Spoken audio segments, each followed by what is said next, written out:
Siema, tym razem na celownik bierzemy taktykę na crop rotation w Harvestie. Zapraszam do oglądania. 70% oglądających nie subskrybuje jeszcze mojego kanału, więc jeśli podobają Ci się moje materiały, to zostaw subka. Dzięki. Harvest, a szczególnie crop rotation, jest całkiem niezłą mechaniką do zarobku w PoE 3.26.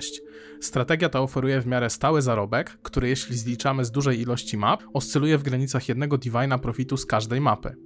Jest jednak jeden haczyk.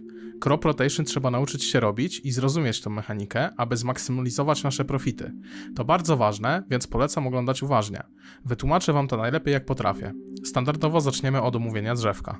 Ok, wychodzimy środkiem, bierzemy explicity, bierzemy skaraby na początku. Lewo, prawo chcemy shaping the skies, shaping the mountains, żeby sustainować mapki. Teraz ważne, harvest, bumper crop. On daje nam większą szansę na dodatkowy harvest, na dodatkowy ogródek na każdym harveście. Tutaj mamy 10% szansy na dodatkowy mobek, więc to też jest bardzo ważne, żeby jak najwięcej life force leciało, ale nie bierzemy tych 2 punktów, ponieważ zawsze będziemy mieli zagwarantowany harvest, więc branie tych 2 punktów to jest waste. Następnie wybieramy wszystkie nody na mapy, tak jak mówiłem, mapy chcemy sustainować, oczywiście singular focus, żeby pomógł właśnie w sustainowaniu tych map. Całe kółeczko na środku na quantity, tu w tym te quanty na środku, bo quant z mapy i ten quant liczy się do quanta z mapy, a quant z mapy wpływa na ilość life force'ów, które dropią. Tu oczywiście Heart of the Grove, chcemy tutaj mieć ten punkcik, on przede wszystkim daje nam 10% szansy na to, że crop się nie zblituje, czyli że jak mamy 2 ogródki obok siebie, to jak otworzymy jeden, to 10% szansy jest, że ten drugi będzie można też otworzyć po otwarciu tego pierwszego, po zrobieniu. Później jeszcze dochodzi skarab, on daje kolejne 50%, więc łącznie będziemy mieli 60%. Tu jeszcze punkt na skaraby, ambush, bo są drogie. I explicity, tu również explicitami tutaj jeszcze memory influence, większa szansa po prostu, żeby częściej te originators mapy leciały, bo są drogie. Później explicity bez adversaries, następnie skaraby, następnie Eater of Worlds, znowu Eater of Worlds, chcemy mocniejsze altary, ponieważ altarami będziemy boostować quanta na mapie. Tutaj nie zapomnijcie też o tych nodach harvestowych. I tutaj jeden punkt nie trzeba brać, bo to jest kolejna na szansę na harvesta, a szansę mamy 100%. I później szansa na kropy. Z tego co mi wiadomo, to już kiedyś oglądałem, chyba z rok temu, ponoć lepiej jest mieć właśnie zrobione tak, że jest wyrównana w miarę szansa na każdy z kropów, a tylko troszeczkę zmniejszona na żółty. I wtedy zachowujemy taki troszkę bardziej balans i to lepiej wychodzi ogólnie na dłuższej przestrzeni czasu, dlatego dużo ludzi właśnie farmi to w ten sposób. Ja to też tak rozwiązałem. Jeśli chodzi o skaraby, przede wszystkim podstawą jest tutaj Scarab of Awakening, który daje nam Imbued Harvest. Imbued Harvest daje aż 50% szans na Unchosen Crop to not wilt, czyli jeśli mamy 2 ogródki obok siebie i odpalamy jeden ogródek, to aż 50% szansy mamy, a włącznie z drzewkiem aż 60%, że ten drugi ogródek też będziemy mogli otworzyć i też będziemy mogli go zrobić. To jest bardzo ważne, to jest podstawa tej taktyki. Później mamy skarab na podwójne life force'y, czyli podwójne te roślinki właśnie z Harvesta. Następnie skarab na 8-modowe mapy skoraptowane. Chcemy sustainować mapy, a mapy 8-modowe to jest więcej quantity i więcej pack size'u, a to właśnie wpływa na ilość life force'a, który dropią moby z harvestu. Później mamy jeden skarab na influenced pack size i drugi skarab na magic pack size. Dlaczego?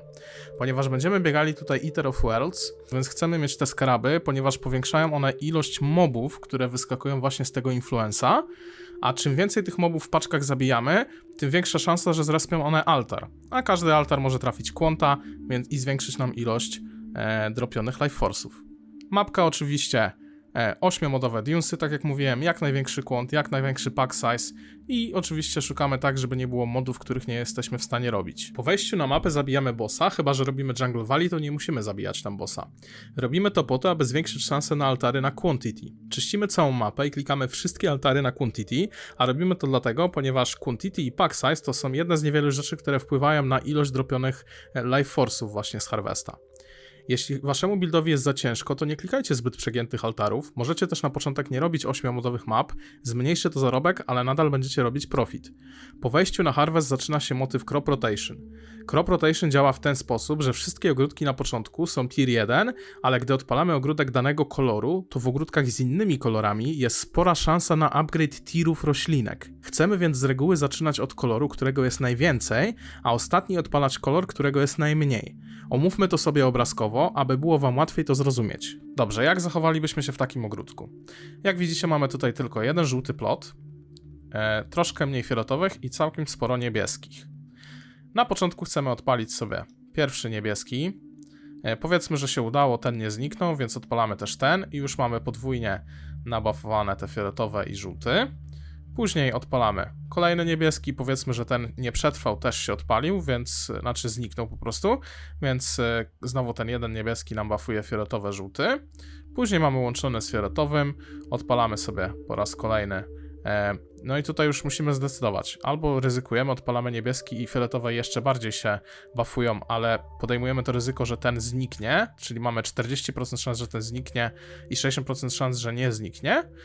Więc albo już klikamy fioletowy, który jest troszkę nabuffowany, bo na razie do tej pory same niebieskie rozbiliśmy, tak? Czyli ten niebieski nic nie daje, ten fioletowy już coś tam daje.